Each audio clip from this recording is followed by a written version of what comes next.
নমস্কার, আমি দিলীপ মণ্ডল, ধূমকেতু পাপেট থিয়েটারের পরিচালক। পুতুল নাটক নিয়ে আমি কাজ করি।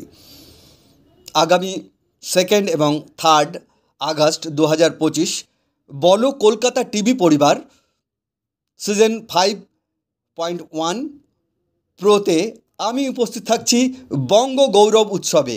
এই বঙ্গ গৌরব উৎসব আয়োজন হতে চলেছে সুজাতা সদন, হাজরা, 2 এবং 3 আগস্ট 2025। অসংখ্য ধন্যবাদ জানাই বলো কলকাতা টিভি পরিবারের সকলকে, জানাই সৌমিক সান্যাল মহাশয়কে, জানাই পার্থ দত্ত মহাশয়কে এবং কলকাতা টিভি পরিবারের সকলকে জানাই অসংখ্য ধন্যবাদ। আমি এই অনুষ্ঠানে উপস্থিত থাকছি, আপনারা সকলে আসুন, এই অনুষ্ঠানটাকে সাফল্যমণ্ডিত করে তুলুন। প্রবেশ অবাধ।